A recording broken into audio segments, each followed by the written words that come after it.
Assalamualaikum warahmatullahi wabarakatuh. Apa kabar sahabat SPH dan Classy People? Semoga dalam keadaan sehat dan bahagia selalu ya. Selamat datang di podcast Men Padang Hospital. Tentunya di podcast ini kita bakal ngobrolin informasi seputar kesehatan dengan orang-orang yang profesional. Tentunya dari Men Padang Hospital. Ada saya Bimo Alvaro yang akan memandu Anda. Dan kita juga udah nyiapin banyak informasi juga dan pertanyaan yang akan kita tanyakan di podcast kali ini. Sahabat SPH dan juga Classy People, mendekati hari persalinan ya, tentunya para ibu biasanya dihantui oleh rasa takut dan cemas yang berlebihan.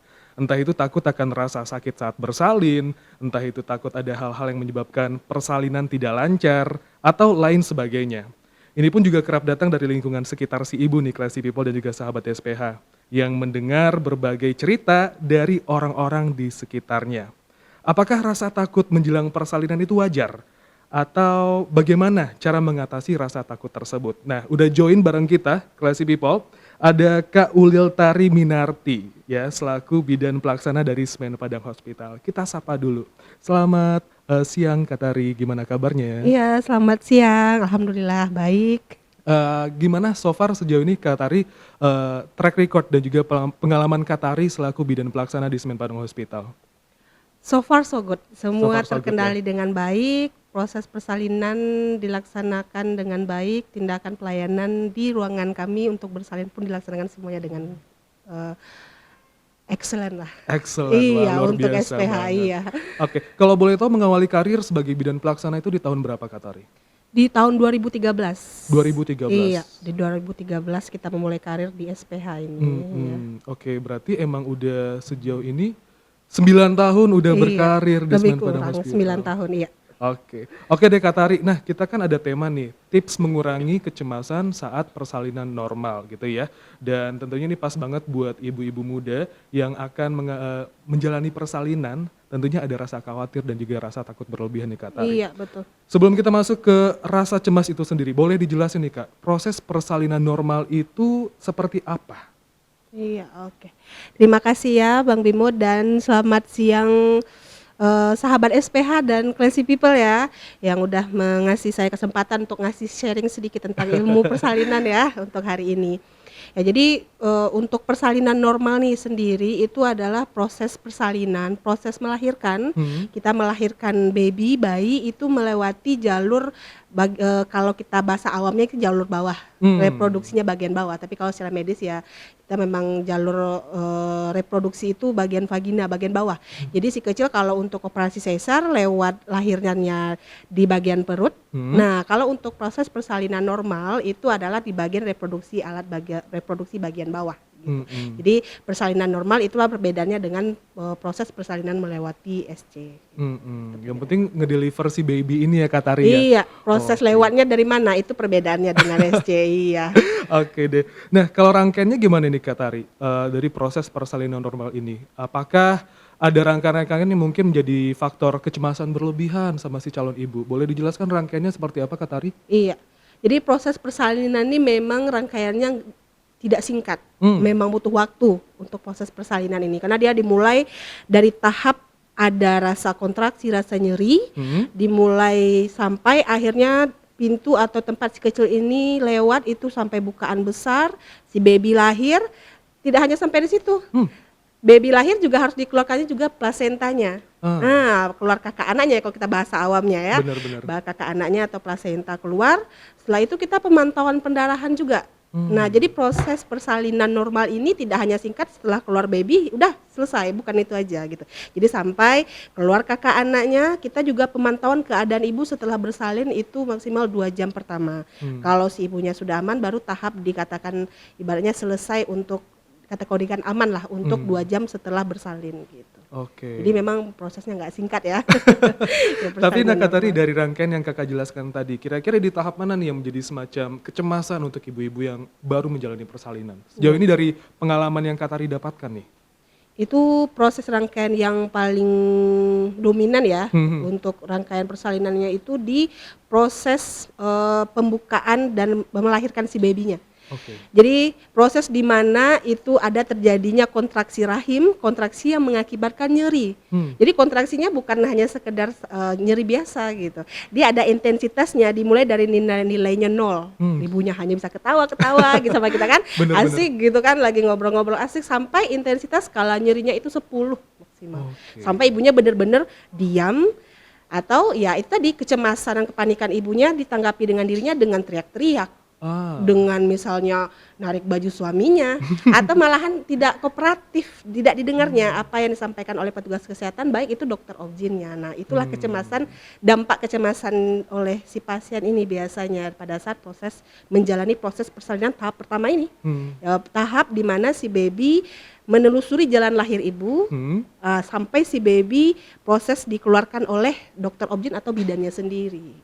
Oke, wah mungkin calon-calon bapak juga khawatir ya, ini bajunya bakal ditarik-tarik sama calon si ibu. Iya, banyak tuh kejadiannya tuh Mas Bimo. Wah banyak banget kejadiannya. Oke deh, sahabat SPH dan juga Classy People, kan kita juga udah mengenal nih persalinan normal itu seperti apa. Nah kita pengen tahu juga nih Kak Tari, keuntungan dari menjalani persalinan normal itu apa aja nih yang didapatkan oleh si calon ibu ini? Oke. Untuk persalinan normal itu banyak sekali keuntungannya. Yang pertama, ibu pada saat proses persalinan normal, setelah rangkaian persalinannya selesai, ibu sudah boleh 2 jam pasca bersalin itu udah boleh jalan. Oh iya? Iya, udah boleh jalan, udah bisa beraktivitas sendiri seperti yang ibu mau. Mau jalan kaki, mau ke kamar mandi dengan jalan, tidak ada ininya, penyulitnya untuk setelah proses bersalin normal. Terus keuntungannya lagi pada saat menyusui si baby.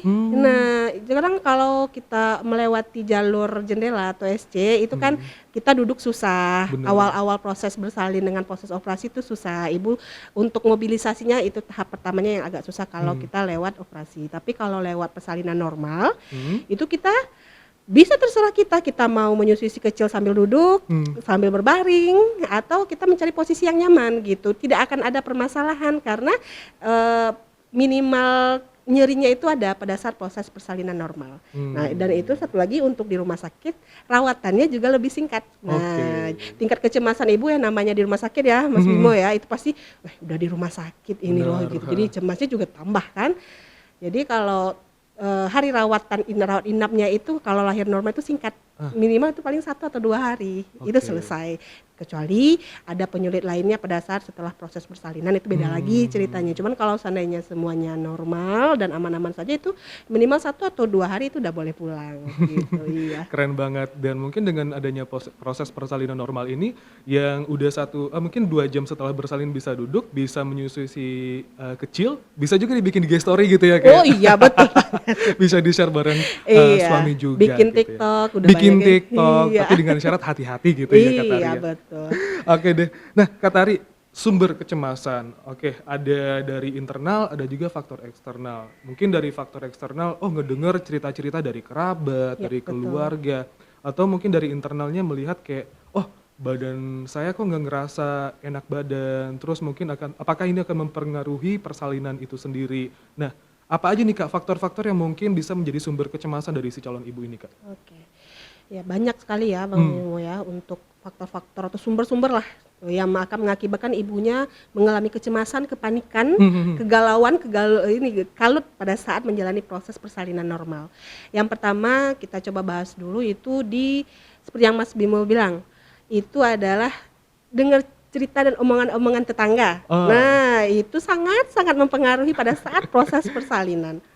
Pada saat pasien masuk, kita edukasi, Kak, ini kata tetangga saya yang kemarin bersalin, katanya bersalin tuh sakit sekali gitu.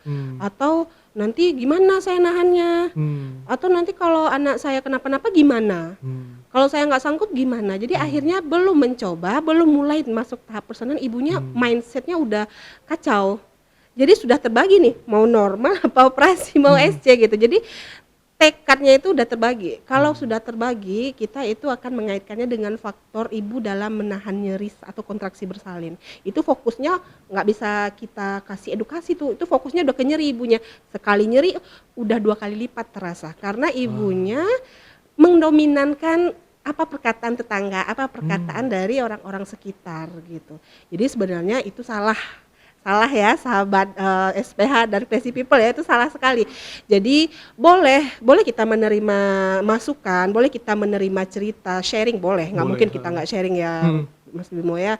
Tapi kita harus mencari tempat ahli untuk memadu-madankan apakah itu betul apa salah. Hmm. Atau apa yang harus kita kerjakan dengan kejadian yang didapati oleh tetangga kita ini gitu. Jadi kita harus mencari ahlinya sehingga kita bisa menjadikan pedoman dari perkataan atau hal yang disampaikan oleh ahli tersebut. Hmm. Nah, ahli ini itu bisa jadi dokter objinnya. Kita kan kontrol per bulan gitu. Persiapkanlah pertanyaan-pertanyaan yang rasanya tidak nyaman di hati setelah mendengar cerita teman-teman atau kita melihat baca Google atau baca YouTube ya gitu. Kok kayak gini gitu kan. Siapkan pertanyaannya, sampaikanlah saat kita kontrol gitu sama dokter objinnya. Atau kalau kita di SPH nih, Mas Bimo, kita kalau sebelum masuk ke objin kita kan singgah dulu di anamnesa atau ditanya-tanya sama bidan-bidannya di sini dulu, bidan-bidan poliklinik tuh. Nah, itu juga boleh bertanya di sana sama kakak-kakak bidannya gitu, tentang masalah persalinan atau pertanyaan-pertanyaan yang rasanya ragu di dalam hati. Jadi, pada saat proses persalinan ibunya tidak kalut dan tekadnya bulat untuk melakukan persalinan normal. Nah itu kan bahasan dari eksternal nih kata. Eksternalnya. Nah selanjutnya kalau sumber-sumber yang lain adalah itu biasanya ibu yang tidak memiliki bekal yang cukup. Bekal yang cukup untuk perang. Kita kalau bersalin normal itu kan perang.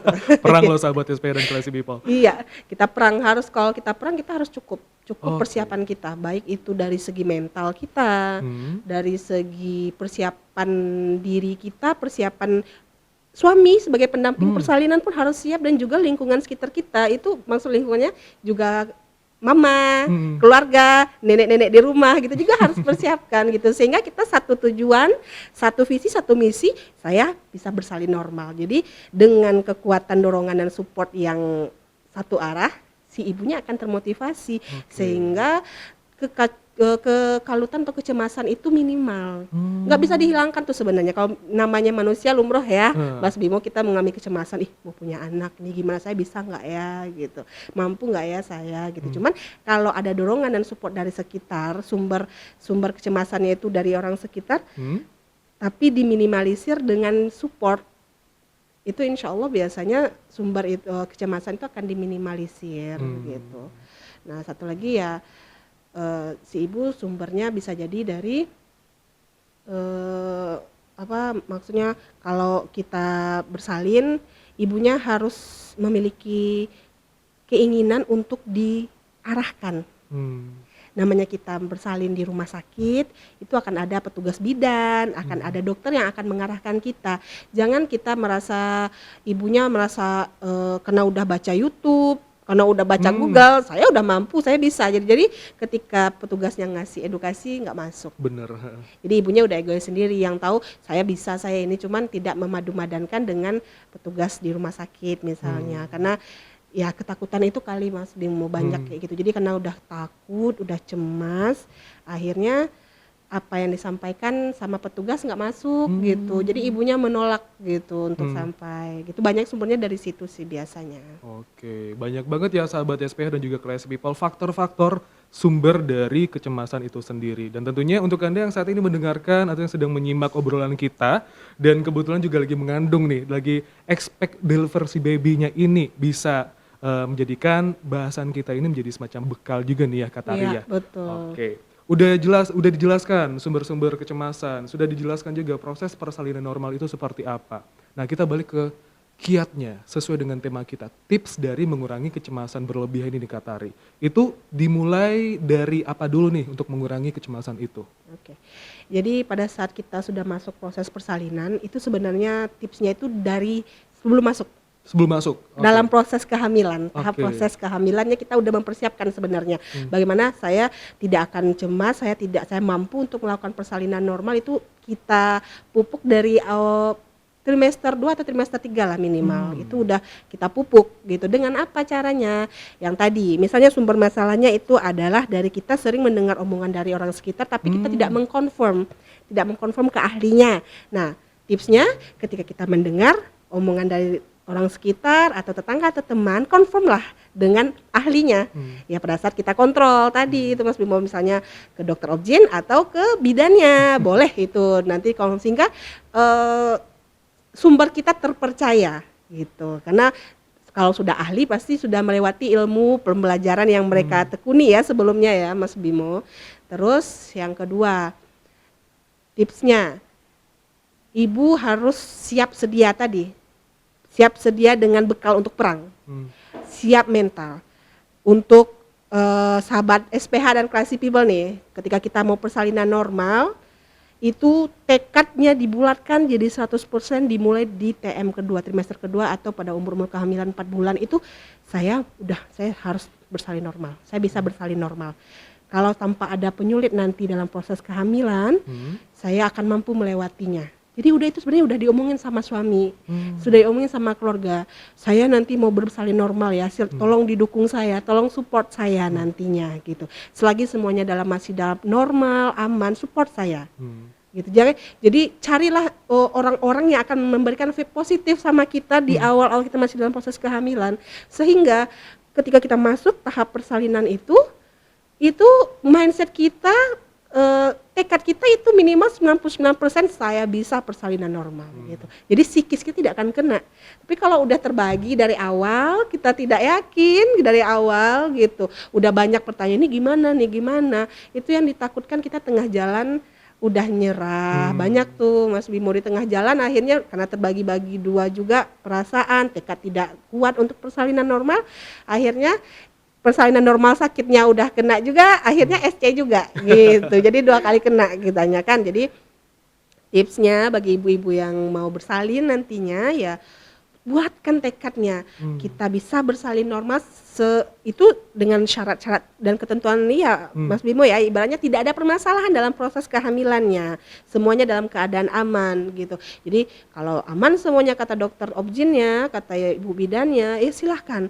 Saya bulatkan tekadnya, buatkan berupa langkah-langkah kita nanti untuk proses bersalinnya. Saya mau bersalin normal, apapun itu sakitnya, seperti apapun, berapa skala nyerinya saya akan mampu. Karena saya akan menjadi seorang ibu melewati proses persalinan normal gitu. Bener. Karena sesuai dengan keuntungan-keuntungan tadi ya Mas Bimo, itu jadi hal yang bikin pasien-pasien kita tertarik. Oh jadi persalinan normal bisa jalan ya Kak 2 jam. Oh persalinan normal kita bisa terserah kita nyusuin si kecil posisinya seperti apa, tidak ada gangguan dengan nyeri gitu. Jadi kebanyakan itu yang bikin pasien tuh saya bisa bersalin normal, saya mau bersalin normal. Karena seperti yang tadi proses pemulihannya singkat sekali untuk persalinan normal gitu. Iya. Nah terus satu lagi yang paling penting sekali yang banyak terjadi nih Mas Bimo nih kalau kita proses persalinan itu adalah pendamping. Pendamping persalinan ini harus dan wajib harus orang yang benar-benar mensupport 100% untuk proses persalinan normal gitu. Terkadang banyak tuh Mas Bimo pendamping persalinannya duluan takut dibandingkan yang pasiennya ibunya yang mau bersalin. Iya. Aduh gimana nih, duluan kalut. Sehingga kalau pendampingnya sudah kalut, itu otomatis pasiennya sendiri akan ragu dengan dirinya. Ya, jadi sebenarnya di awal kita harus mengasih sugesti, kalau memang pasti suami itu diutamakan untuk jadi pendamping. Jadi dari awal kita harus mensugesti suaminya, Bang, Mas gitu, saya mau bersalin normal, support saya. Cari ilmu bersama bagaimana proses persalinan normal, apa yang harus dilakukan dan peran suami pada saat proses persalinan normal, sehingga itu menjadi support bagi si istri membulatkan tekad melalui lautan nyeri yang sangat wow banget gitu sampai proses persalinan selesai. Karena nanti kalau proses persalinan selesai nyeri itu hilang Mas Bimo, sama sekali hilang sama sekali. Kalau dedeknya sudah lahir, jadi nggak akan selamanya si ibunya merasakan nyeri gitu. Jadi makanya harus ada kekompakan antara suami istri untuk mempersiapkan, merencanakan proses persalinan normal ini. Jangan nanti suaminya seperti yang tadi, yang pertama suaminya duluan kalut. Yang kedua, suaminya ternyata tidak tahan lihat darah. Duluan pusing, duluan pingsan. Suaminya ada kayak gitu. Ya, jadi benar-benar itu udah dipersiapkan pendamping persalinan kita itu seperti apa gitu. Jadi kalau kita mau perang, siap ibu, siap pendamping, siap persiapan bayi dan itu semuanya. Ketika kita udah masuk prosesnya, tidak ada gangguan lagi, kita akan percaya diri untuk melewati Wah. proses persalinan normal. Luar biasa sekali sahabat SPH dan juga Classy People. Nggak ada salahnya untuk Anda yang saat ini sedang mengandung atau yang menjalani kandungan yang hampir-hampir mendekati persalinan, catat gitu ya, Iya. disiapkan dulu ya Kak Tari Iya, ya. betul. Nggak masalah bikin to-do list ini, biar nanti persalinannya bisa lancar dan juga normal gitu ya. Oke deh. Nah kita pengen ngulik nih soal perjalanan Kak Tari selaku bidan pelaksana di Semen Padang Hospital. Nah, udah pernah nemu pasien yang seperti apa nih Kak? Kalau boleh share satu story yang unik banget, ya mungkin pasien yang mendadak pingsan, atau mungkin keluarganya yang panik, atau mungkin si calon ibu yang mendadak di pertengahan mau persalinan normal, dia nge-switch ke bagian sesar karena nggak sanggup menahan sakit. Ada nggak cerita-cerita unik seperti itu Kak Tari? Banyak sekali, Mas Bimo. Banyak sekali itu dengan cerita-cerita unik dari ibu-ibu bersalin. Karena ya ibu tuh unik banget. Ibu tuh unik. Seorang perempuan tuh sangat-sangat unik dengan karakter dia masing-masing. Ya. Nah jadi ada satu cerita ibu mau bersalin normal di mana yang mensupport ibunya untuk persalinan normal ini hanya suami istri aja. Oke. Nah, lingkungan sekitar ini nanti yang menjadi ibunya, mamanya, karena takut ini anaknya bakal merasakan nyeri gitu. Saya kasih sayang ibu lah ibaratnya ya Mas Bimo. Nanti anak saya nggak bisa nahan nyeri, anak saya nggak bakal mampu gitu. Ya udah sesar aja gitu ya. Iya gitu, udah gitu. Sedangkan anaknya motivasinya kuat, si pasien ibunya kuat gitu, suami istri kuat pada saat menjalani proses persalinan. Namanya anak pertama dibandingkan anak kedua, Mas Bimo, itu sebagai ilmu ya bagi ibu-ibu di luar sana, itu memang kita tidak bisa memprediksi sebenarnya berapa jam kita mau bersalin, berapa lama anak akan bisa lahir, itu kita nggak bisa memprediksi. Jadi kita memang harus mengikuti alur dan prosesnya, sabar dibutuhkan. Nah, yang kebanyakan yang nggak sabar tuh ya mama-mama yang di luar nunggu nunggu si ibu ini cucunya yang mau lahir gitu. Ada waktu tuh kejadian ya, anak saya gimana kok belum juga. Jadi akhirnya karena kata-kata belum juga itu si pasien ini otomatis akan kontak, nggak mungkin nggak, oh iya ya ini kenapa ya kok belum juga, pembukaannya nggak nambah, kok ini kok nggak ada kemajuan persalinannya gitu. Jadi akhirnya kita edukasi pasien, edukasi. Kita di Semen Padang Hospital itu kita wajib mengedukasi pasien dengan setiap karakter pasiennya gitu. Selagi semua dalam masih tahap normal, masih ada kemajuan proses persalinan, tidak ada tanda-tanda permasalahan dalam proses persalinan, itu bidan dan dokter obstetrik pasti akan mensupport pasiennya untuk normal. Apalagi kita lihat suami istri itu sangat semangat sekali untuk menjalani persalinan normal, walaupun godaan dari luar banyak, telepon sini, udah kamu nggak bisa ini, kamu nggak akan ini gitu. Tapi ya pasien itu kami support, kami edukasi sebaik mungkin. Selagi semuanya masih dalam tahap normal, sabarlah gitu. Karena kalau sakitnya bagus, detak jantung si kecil aman, tidak ada permasalahan, dan setiap pemeriksaan itu ada kemajuan persalinan, itu Anda bisa, ibunya pasti bisa gitu. Nanti kita juga akan support si bapaknya, bapak jangan goyah ya gitu. Suaminya jangan goyah ya, support terus istrinya, pasti bisa, insya Allah bisa gitu.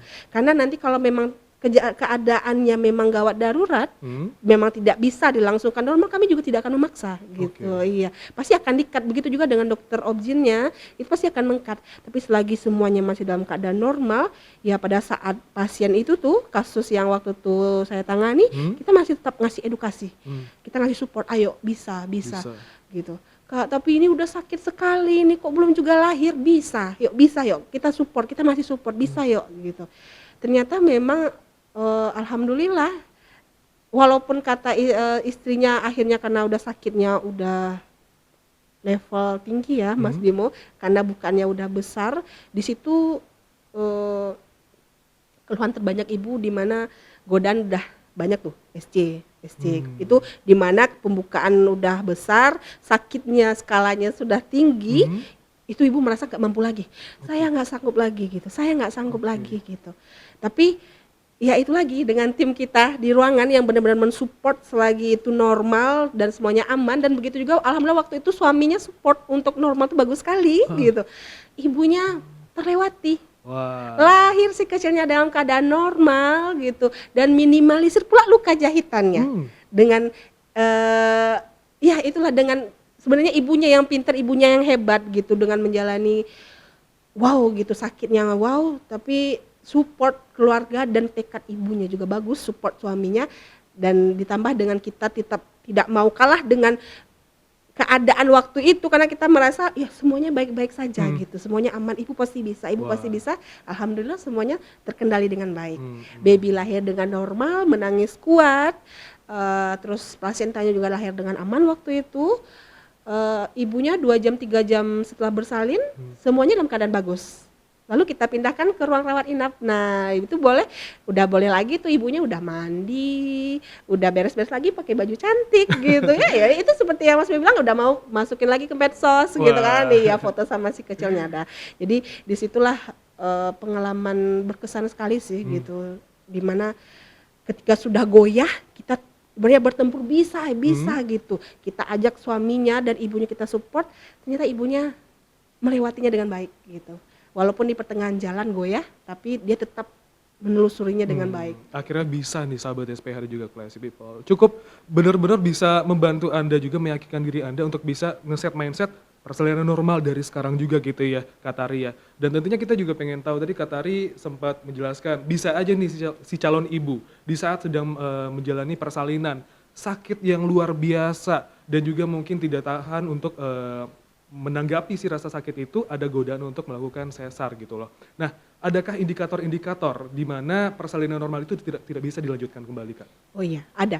Jadi persalinan makanya yang seperti yang Tari bilang tadi, Mas Bimo, itu persalinan normal tuh kalau seandainya ada penyulit di tengah jalan yang memang tidak bisa mengindikasikan untuk normal, kita tidak akan memaksa.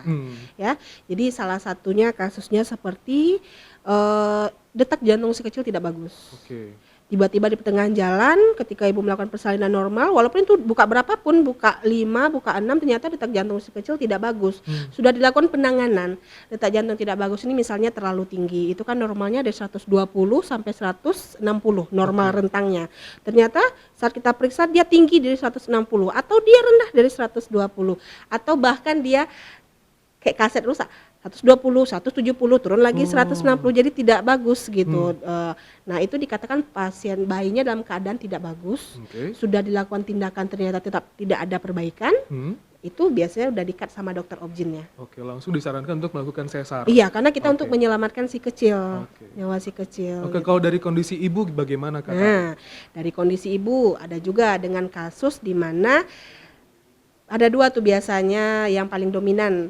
Di mana si kecil tidak turun-turun Mas Bimo, udah ditunggu lukanya udah besar, udah 7, udah 8, kok anaknya nggak turun-turun, diperiksa masih stagnan di posisi yang sama gitu. Terus kita sebagai petugas bidan yang mengawasi itu pasti akan mikir dengan ilmu kita, ini kenapa nih kok nggak turun, seharusnya dengan kekuatan sakit kontraksinya yang bagus, dengan waktu segini ini seharusnya udah harus turun harus posisinya seharusnya letaknya nggak di sana lagi itu harus turun gitu. Nah itu biasanya kita lapor ke penanggung jawab kita, dokter DPJP kita, dokter obgyn kita, apakah harus dipantau lagi beberapa jam lagi atau itu memang bisa diindikasikan pasien dengan panggul sempit dengan kategori ternyata berat badan lahir si kecil itu besar tidak sesuai dengan panggul si ibu. Tapi itu lebih dominan biasanya itu dipantau lagi dulu dalam beberapa jam, dicek lagi ternyata masih dalam kondisi yang sama. Nah itu biasanya pelaporan dari kami bidan itu kalau memang rasanya tidak bisa lewat bawah, nah itu di-cut.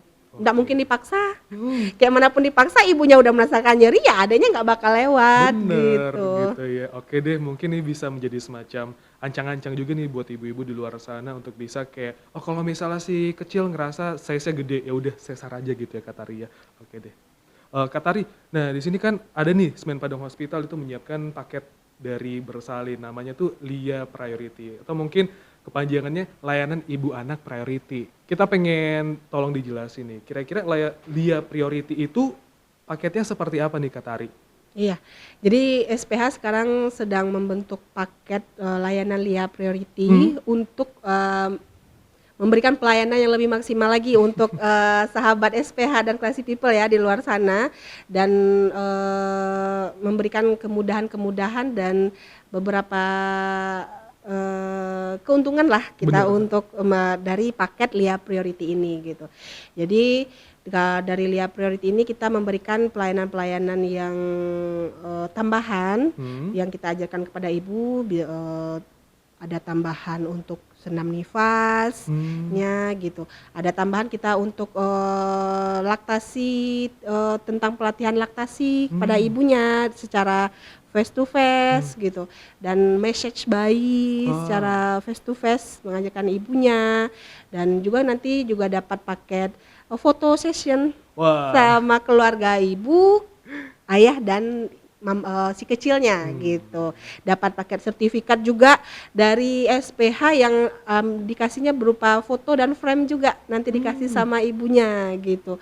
Sesuai dengan ya nanti ada ketentuan-ketentuan yang dipilih oleh pasiennya, mau milih paketnya yang ya tergantung dari paket-paketnya sesuai dengan kelasnya lah gitu. Betul. Iya. Kapan lagi ya kayak abis lahiran gitu langsung foto bersalin bersama keluarga lengkap gitu ya. Iya, betul. Gak perlu pusing-pusing lagi nyewa fotografer. Karena di Iya. SPH di paket Lia Priority sudah menyediakan jasa itu ya kayak. Iya, udah ibaratnya sudah komplit dengan semua pelayanannya yang maksimal dan sesuai lah dengan layanannya lah untuk pasien-pasien. Yang penting itu nanti sahabat SPH dan Classy People kalau mau pakai paket Lia Priority insya Allah itu akan mengalami merasa pelayanannya servisnya bagus sekali. Oke, dan yang penting insyaallah. excellent gitu ya Kak Tari. Excellent, iya. Nanti kalau bisa mau lebih ininya lagi, lebih Lengkapnya lagi. lagi itu bisa nanti di medsosnya Instagram Semen Padang Hospital ada, atau boleh yang kontak personnya juga ada di sana, dihubungi kaminya. Gitu. Bener sekali. Oke deh,